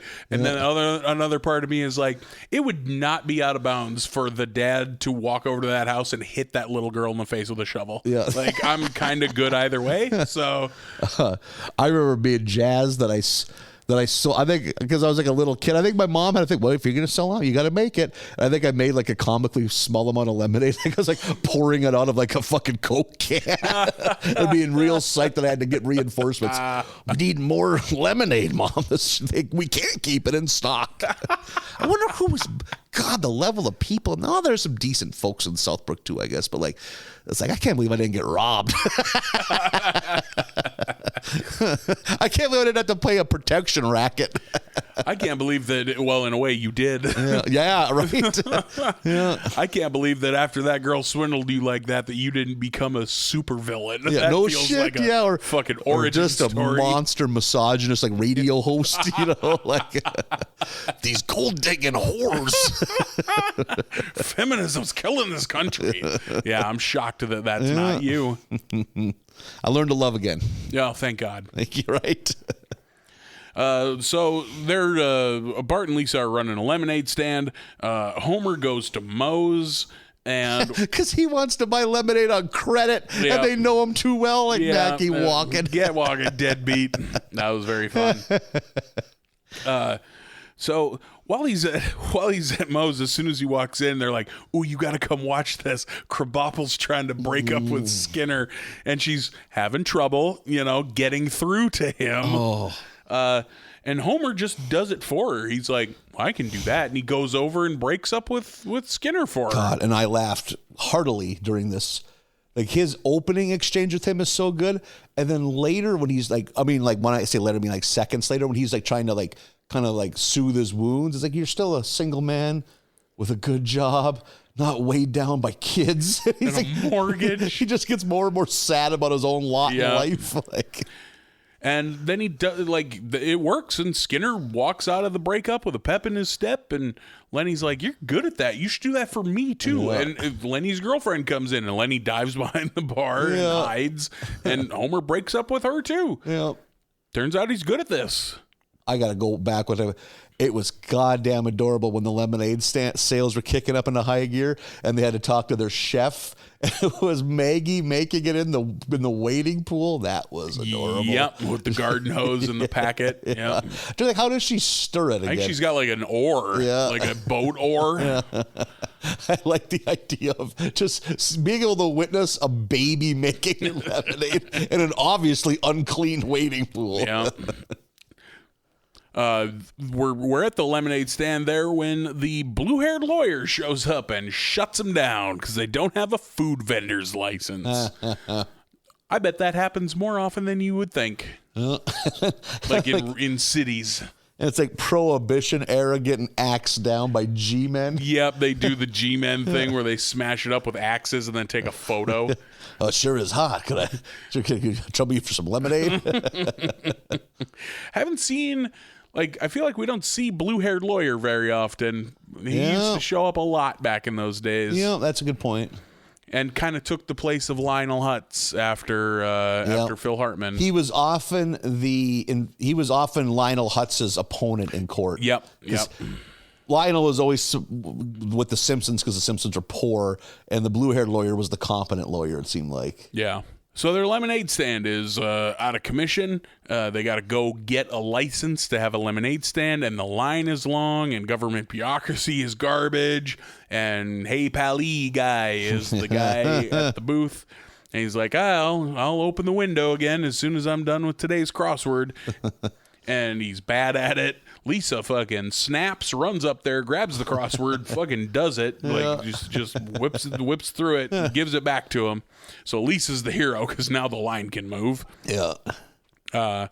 Meanwhile, Homer in his breakup. There's a great joke too where it's Apu was like, "What's a 4-letter word for hero?" And fucking Mo, hero. He thinks he got it. It's like, no man, it's Lisa. That poor Mo just could never win. Mo doesn't win, not ever. Homer's doing his breakup business. Grady, we haven't seen Grady and Julio in a long fucking time. Grady voiced by the wonderful Scott Thompson of Kids in the Hall of Fame. Nice. I didn't know that. Grady wants Homer to dump Julio for him because he's with Duffman now. When Duffman whips him with his towel out of this episode was funny. This episode's by very far good. The funniest. Yeah. I can't remember what his comments are about Duffman. Like, I found someone else. Like the way he describes Duffman is so good. And Duffman come walking out of the shower with hat and sunglasses on. Yeah. Too good. Meanwhile, back at home, Lisa has fucking lost it. She's doing like fucking 20 crosswords is at this once. Supposed to be like A Beautiful Mind? Maybe. I never saw that movie, so I couldn't say like all the sure. shit up in the air, like she's picturing everything as like crosswords. And like she's speaking in crosswords, like Bart's like, "What are you doing tonight?" She's like, "Tonight, another word for this evening. 34 down." Like freaking out about crosswords. Ever embraced the crossword lifestyle? This made me think, boy, I haven't done a crossword in a long fucking time. I had a job where we always had the Fargo paper laying around. I got into doing it every day. Yeah, it's a weird muscle that you got to keep strong. Yeah, because there's always those rando short ones that are basically the same question every time because it's a really weird word that they need to use so it'll make the puzzle work, It's like 4-letter South African wingless bird. It's like, I don't know, but if you do enough puzzles, it's a Urgle. Because they need to make those, get that R and G in there somehow. Okay. Like, Iglet. Like, yeah, I am not big into them, no. I'm an LA Times crossword puzzle. The New York Times is the one that Lisa's a fan of. Right, which, like, but that's the one then also, don't people like send in like marriage proposals and shit? Then how are you, Joe Nothing, supposed to know the name to that? You know what I mean? Oh, do they really? Yeah, like that's a thing. Like people, like we get towards the end of this episode, we get like hidden messages in the fucking crosswords. And like a diagonal maybe? Like shit like that. Like, those people that write those things are wizards if they can figure. I think writing crossword puzzles, it sounds impossible to begin with. Yeah, it sounds like something that a computer has to do. Yeah, yeah. I know. I've heard of people that's what they did for as a retirement gig, like old English professors and stuff. Huh? Write crosswords. Like, God, it's got to be time consuming. Yeah, no shit. But Lisa, big into the crosswords now. Homer killing it at the breakup game. He does dump Julio at this gay club and then dumps a bunch of other gay fellas by just having them like rotate. One step to the everyone go one to your left and now everyone's happy again. I think Julio's like, thank you, Homer. You're going to make the next 7 minutes where I don't have male companionship go real easy. Yeah, that was very funny. Chalmers sees that Lisa is super into this because she's turned the hopscotch court into a fucking giant crossword puzzle and sends her to a crossword tournament. What does Chalmers refer to himself as? He has a name. Like, well, I myself am something of it's like puzzle head or something like that. Something like that, Like some kind of slang term for crossword puzzle enthusiast. So he's going to send her to this tournament. Marge, not a big fan of Homer's business because she's like, you're breaking up happy couples, and how long ago would you and I have broken up if there had been someone Help to make it easy for yeah. us, you know? And then Homer has a weird nightmare of all the couples that he's broken up and all the children they didn't have, and all the furniture all they the didn't buy. antique furniture that they wouldn't have bought. I don't get Marge's beef here. If a couple wants to break up, they want to break up. Yeah, I'm in the same boat. Yeah, but I mean, it helps the story go. But right. Like, yeah. But it's like there are people who make that argument of like it's too easy to just quit. The old timers never got divorced because they didn't have a choice. You stayed and you worked it out. And it's like, yeah, being miserable your whole life sounds real fucking great. Women were basically indentured servants to their husbands. Yeah. Like so. Yeah, I understand that we need Marge to move this plot along a little bit, but if you're listening to this and you're in a bad relationship, let us be your inspiration to leave him or her tonight. Get out of it. And write us and tell us how happy your life is now that you live in your car. If you had shoes you didn't like, you wouldn't wear them. Get rid of a person the same way you would get rid of a pair of shoes. I've worn shoes I don't like because I'm cheap. These don't even match. One's got a heel. Oh, God. You walking in one heel is pretty funny. One boot, one flat. Open toe. Now we're at the crossword tournament. Lisa is up there killing it, and Homer also killing it because he found a gambling ring betting on crosswording. And it's just like on stage with a giant crossword, just two people duking it out, and whoever finishes it first wins. And Homer making hella money, making stacks, betting on Lisa. Gambling on crossword puzzle contests. We get Word Up by, I believe, Cameo. Is that Cameo? Is Cameo saying I Word get Up? Cameo and Morris Day and the Time mixed up. Okay, I don't think it's Morris Day. Okay, that's Cameo. I'm pretty then. sure it's Cameo. Word Up, good song. Yep. I enjoyed it here. I also like the Korn version. Oh, yeah, they did a cover. Yeah. They should do more Cameo covers. 'Cause John Davis and whoever's in Cameo, not that far off as far as vocals. Good point, yeah. Homer is talking to Lisa. She's got just one more match left to like win it all, and she confides in Homer like, this is how it always goes. I self-sabotage. I choke. I can never win the big one, and it's probably going to happen again. And she goes off, and then Homer takes that information into the betting pool, bets against Lisa. Yeah. And the bartender bookie like judges Homer very strong. I don't want to take this bet. I'll take your money, but I won't look you in the eye. Yeah.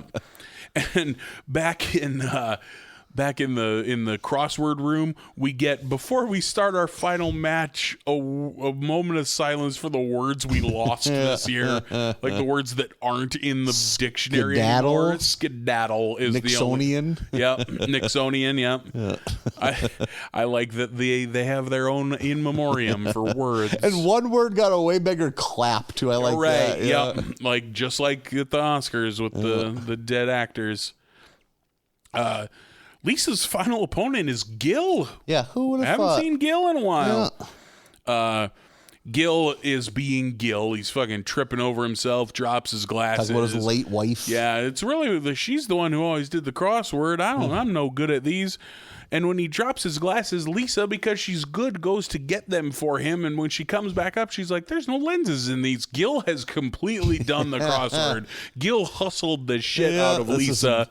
Pool playing hustling here. You know, this is dirty. Just acted as if he was incompetent. And meanwhile, he was a goddamn killer. Gil, perfect person to use for this, by the way, because he's so stumbling over himself all the time. Like, this worked out perfectly. Homer fucking made a mint. Yeah, that stack of money is absurd. There's like 400 grand there. It's like 3 shoeboxes full of neatly stacked bills. Yep. Because he bet against Lisa because she said that that's what she was worried about. And then we get Homer at home, and Lisa. I like Lisa's deduction of like, wait a minute, he's got new shoelaces, and they're the kind with the fancy little metal tips. Yeah.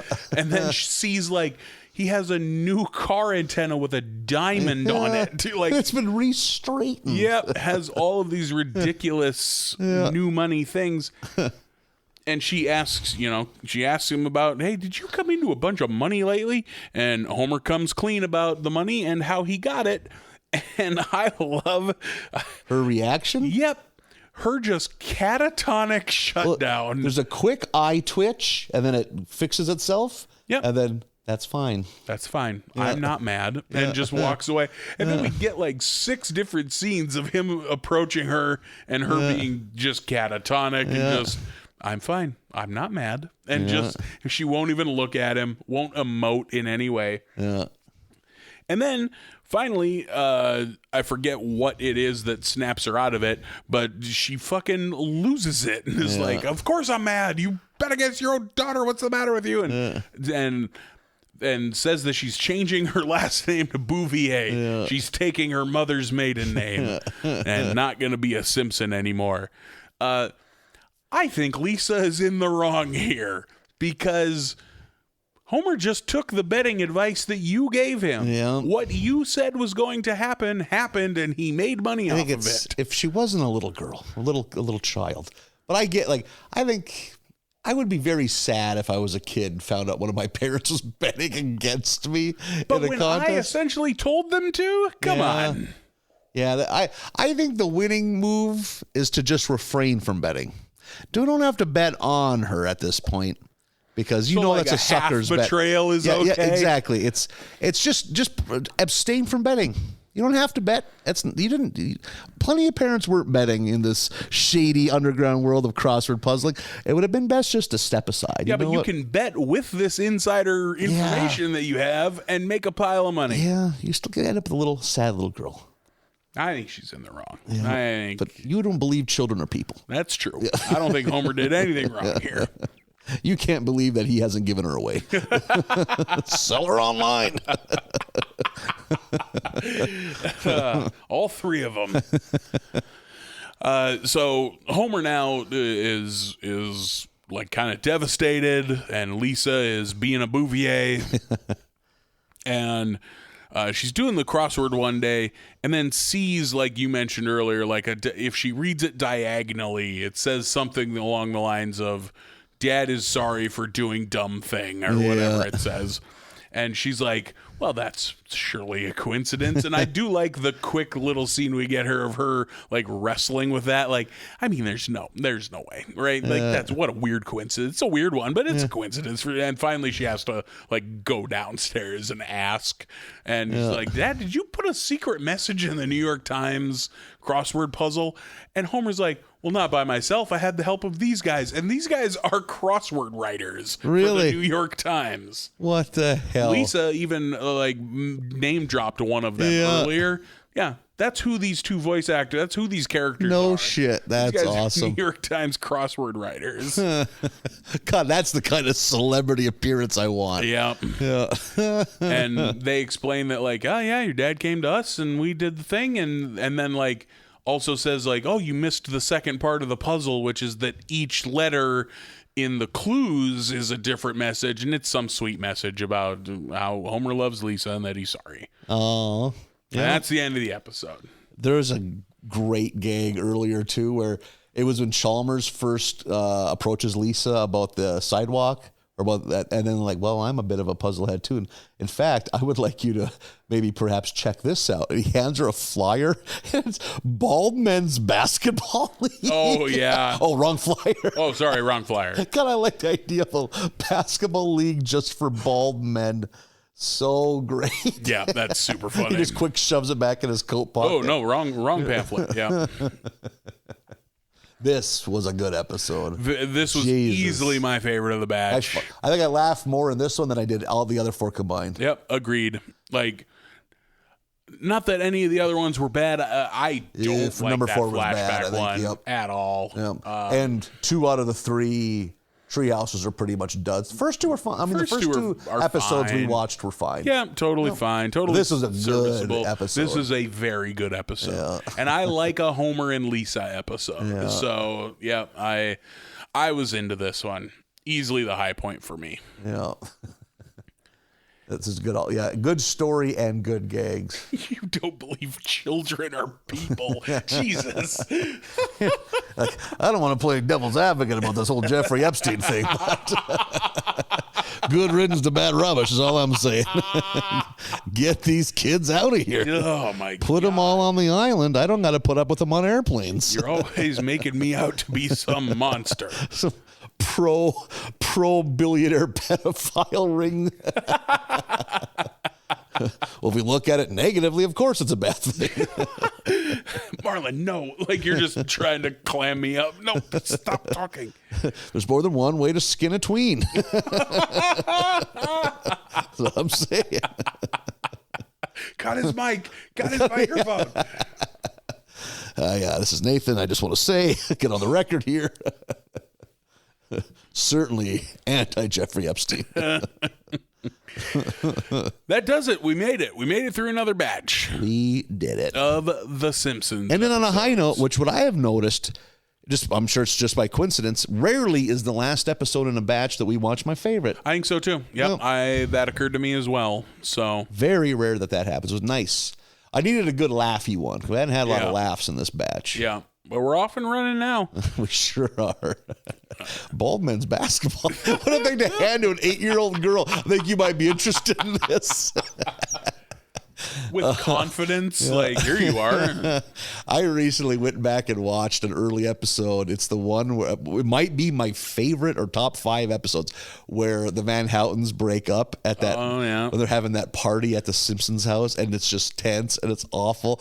And out of nowhere, Lisa comes singing like it's a grand old flag. It's a high flying flag. Not now, Lisa.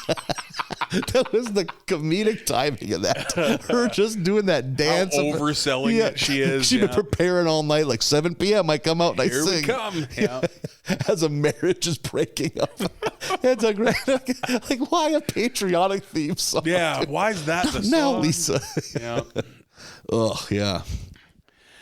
We'll do 5 more next week. We've got episodes 7 through 11 next week. 7 through 11. Yeah, we're rhyming. Getting already right in the core, the chewy middle, the gooey middle. Yeah, like this being like technically our first full episode of just season 20s. Like now we're already a chunk in, you know, like we're getting into it. Got ourselves a little chunk. Just a little chunk. I hope everyone enjoyed and will continue to enjoy the meatloaf this season. Yes. Pour one out for Mr. Loaf. I hope we can do better than 2 out of 3. I want to do 4 out of 4 are good. Yeah, I think so. I think we're off and running. I think Bat Out of Hell sounded like angels. I think that's debatable. Nope, it's not. You have a confidence in you. I'm going to believe you that my ears didn't hear it right. Also, we teased earlier, we did a podcast episode of some friends of ours just yesterday, and it is available now. We did an episode of Brews, Booze, and Reviews with our friends Knox and Chris and Big Ern and Evan. The gang. Yeah, we did it with the gang. Did it with the gang. Got day drunk off fancy bourbons. Which I was not expecting. Did not know that was the plan, but... Exotic meat and cheese trays. Very decadent. It was decadent. End-time Roman Emperor lifestyle. Getting blotto at 1:30 p.m. on a Sunday. Yeah, and they treated us like royalty. Nothing but good things to say about Yes, absolutely. It was a good time. I think it's some good content, too. I think so, too. We giggled. Yeah, we giggled. We cracked Tittered. our jokes. Love tittering. Like, those guys are all experts at, like, alcohol and have very refined palates. You and I rolled in there like couple of country idiots. Yeah, it's like... What you do is you pour the neck of the Sunny D bottle out, and you fill that with Phillips vodka. Give it a good shake. That's good. That's good driving booze. There, it's got that good neck you can grip. Passing cops don't have no idea. Yeah, you're just thirsty. Just having a Sunny D. Yeah. Oh my God, I have not drank Sunny D in a long time. Didn't like it as a kid. Nope, not at all. Didn't like that flavor at all. Poison. Yep. But man, you mix it with vodka, that's go-go juice there. That episode is available now of Brews, Booze, and Reviews. Anywhere you buy, I was going to say buy, but anywhere you get your podcasts. So join us there and here. Join us in both places. You can hear our voice twice this week. What a privilege for you. What a treat, right? You lucky devils get to hear us twice this week. That'll be episode 168, by the way. In case you're listening to this 4 months from now, you're like, which one is it? 168. And if you are in rural North Dakota, this Friday we will be at the Cedar Inn in Cavalier, North Dakota.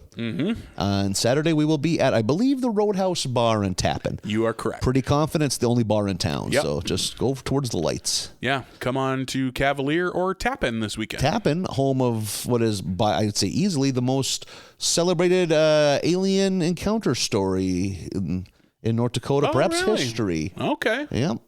I mean, it was a close encounter of the third kind. Ooh. You know, contact with an alien being in a barn. Doesn't sound real. I mean, it's probably not, but... Was it on Unsolved Mysteries? Well, I mean, it was national news. Could have been? Okay. Yeah. I'm sure it was on whatever hack version of Unsolved Mysteries they had on basic cable in the early 2000s. Young boy's prize hog was molested by a 9-foot-tall alien. Sure it was. Come back from commercials. We'll show you pictures. Yeah, it definitely wasn't just the uncle. It wasn't Big Slim. The neighbor, yeah. Big Slim. Big I saw how he lustily looked at Petunia. He's always glaring at her flanks. Check out the flanks on that hog. Big Slim, get out of here. God damn it, Big Slim. He's so skinny, he can just sneak in anywhere. Oh, shit. So, yeah, we'll do 7 through 11 next week. Go get that latest episode of Brews, Booze, and Reviews, episode 168 that we're on. We had a ton of fun. Thank you to those fellas again for having us. You can find us on the internet at Barley Basket USA on Facebook, Twitter, and Instagram. BarleyBasketUSA@gmail.com is the email address, and we'll do it again next week. Heck yeah, we will.